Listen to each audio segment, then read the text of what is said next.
Have you ever wanted to stop stand-up comedy? Oh, all the time. I mean, I've been doing this like 15, 16 years now, and there's just times you're just like in the middle of nowhere in like Knoxville, Tennessee, and there's like nothing but an Applebee's and a Taco Bell. Talk about your New Year Eve. The New Year Oh Eve? my God! Oh yeah. I mean, I got booed on New Year's Eve this year. I'm like, I've been on TV. My career is going pretty well.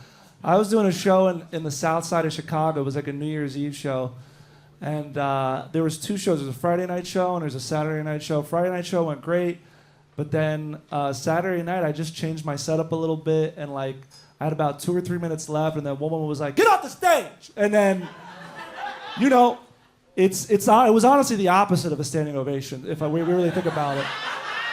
It's kind of, when you think about it, it comes full circle. But then it was a room about 3,500 to 4,000 people, and then one person says that, and then everybody kind of jumps on board, and then it was about 1,000 people booing me off, and I got off.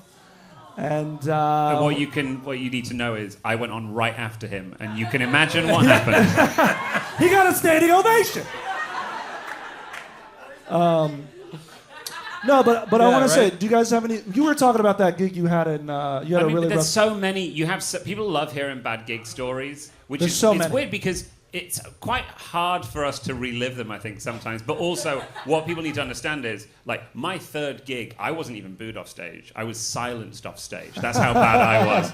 I did 5 minutes, and the first 2 minutes were fine. And then I did a joke that one guy didn't like, and he was like, no. And I was like, what? He's like, no. And the rest of the crowd were like, yeah. And so I kind of do a couple more jokes and just nothing. Yeah. Nothing. And the final joke, I did the punchline, and the guy who said no just went, tumbleweed. Oh my God. And I walk off stage, and I go back to my notebook where I used to rank what my gigs were like. And and I wrote 5 out of 10. Wow. I thought that being silenced off stage was a 5 out of 10 gig. And you have to have that mindset to do stand-up, because you have to get over the bad gigs, because you're bad. I did that too. I graded my sets. It's really hard not to take like bad sets personally. So you have to find these tools to like distance yourself. So I would grade my sets on like timing, presence, material, focus, and then so that way if it does go bad, you're like, all right, well they don't just like hate me completely. I enjoy them. You enjoy them? I mean, it doesn't happen often, but when it does. Well, before you were doing stand-up, right? You're doing classical music. You're doing concerts. You're probably doing performances. Like, what is the equivalent of bombing, like on a? Well, it's hard because if I'm playing a concerto, he's like, it's hard because I'm so perfect. I never mess up.